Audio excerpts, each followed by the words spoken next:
DC, the voice, Alabama Prisoner Profiles. What's going on with y'all, man? Make sure y'all like, subscribe, share the video, donate to the Cash App and PayPal if you're feeling generous, man.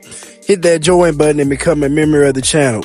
Now, somebody had asked a while back about the gang identification. How do you folks look, man?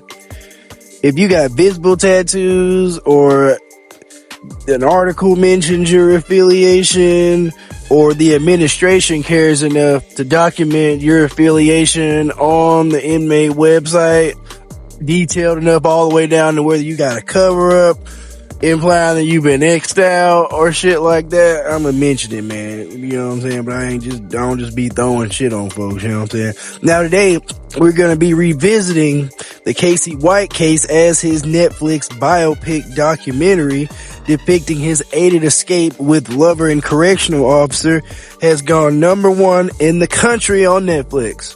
Let's hop right into that right now.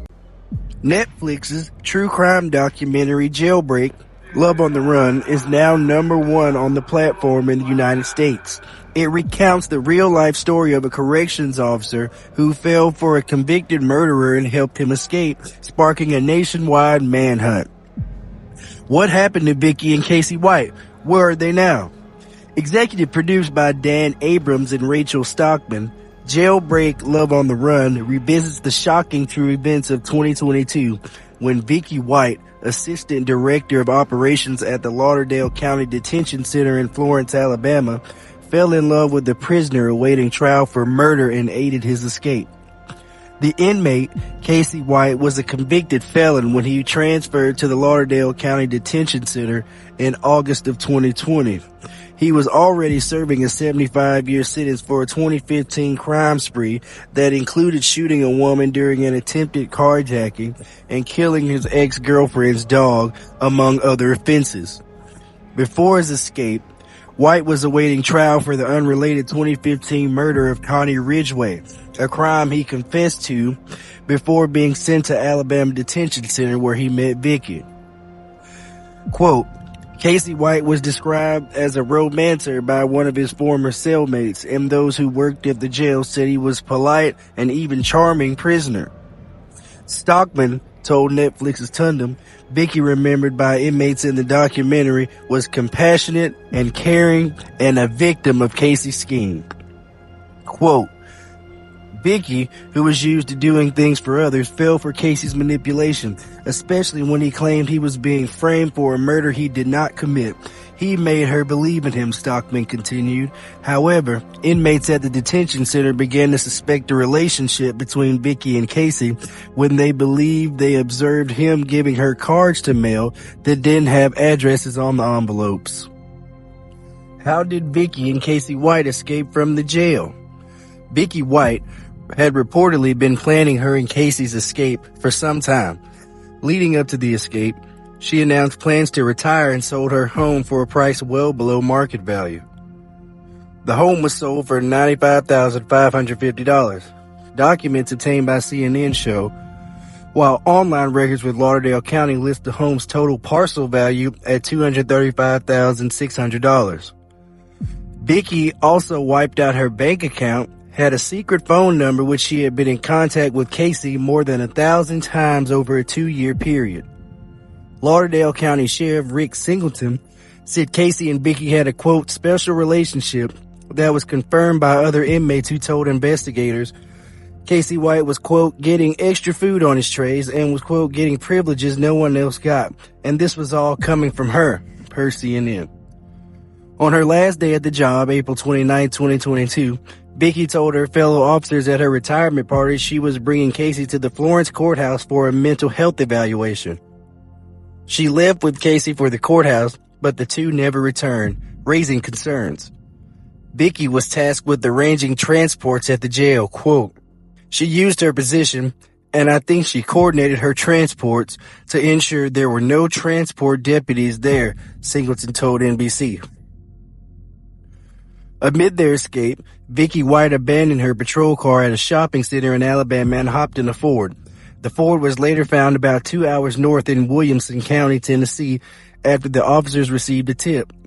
A few days later, authorities traced the couple north to Indiana, where they received another tip that a Ford F-150 pickup had been spotted at a car wash in Evansville, Indiana. Surveillance footage shown in the documentary confirmed the man seen next to the vehicle was Casey. How did Vicky and Casey White get caught? Vicky and Casey White evaded police for nearly 2 weeks, leading to an 11-day manhunt.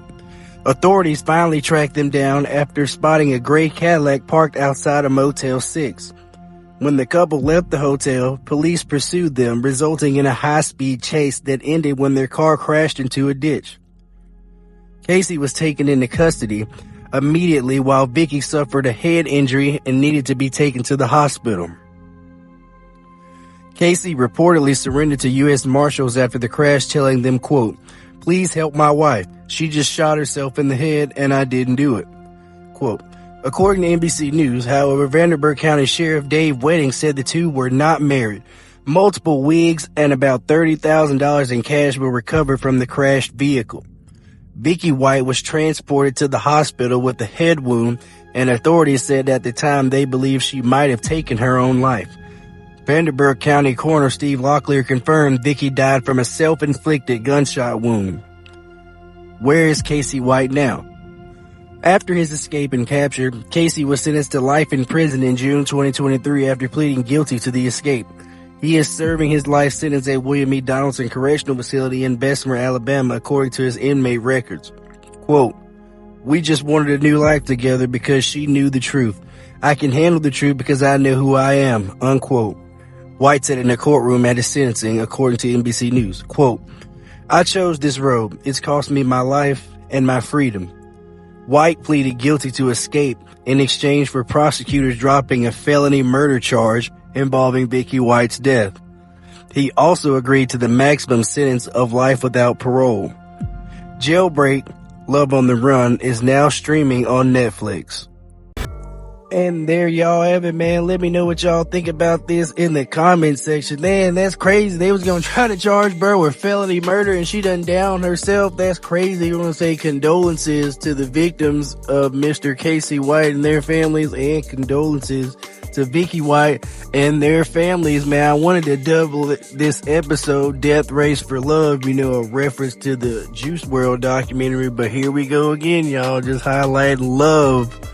You know what I'm saying? Get motherfuckers caught up. You know what I'm saying? They say, bruh, finesse the hell, getting extra food, extra trays. Yeah, baby, we gonna be together. You know, you just gotta get me up out of here on my dead homie. You know what I'm saying? Craziness, man. Y'all see that SB patch I included in there as well, if I included it in here again, but man, he putting Alabama on the map again, man. Shout out to Netflix for covering the story. Like I said, condolences to the victims. The documentary done hit #1, Alabama Stand Up, for all the wrong reasons, man. Y'all like, subscribe, share the video, comment, donate to the Cash App and PayPal if you're feeling generous. Hit that join button, become a member, man. DC The Voice, Alabama Prisoner Profiles.